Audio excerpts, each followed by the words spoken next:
قصيدة بعنوان زاد العناء والتعب.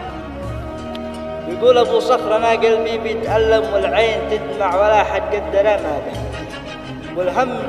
والهم بالقلب زاد يتراكم، وكم ويا كم أنا متعب من أسبابه. زاد العناء والتعب والله لي يعلم وما يخيب ظن من يوقف على بابه. زاد العناء والتعب والله لي يعلم ما يخيب ظن من يوقف على بابه. والآن في الشعر أنا بقول واتكلم، وقصتي هي حقيقة ما هي بكذابة.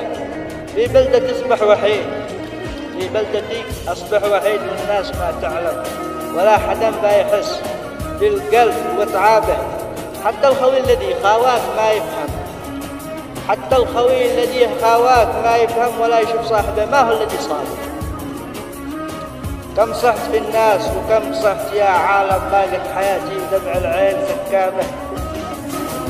وقصتي طويلة ما عاد بتكلم، بشكي إلى الله وهو ذي يفتح أبوابه.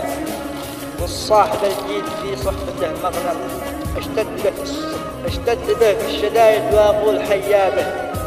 ثم الصلاة على النبي صلاة وتعمم تخشى محمد والآل وأصحابه.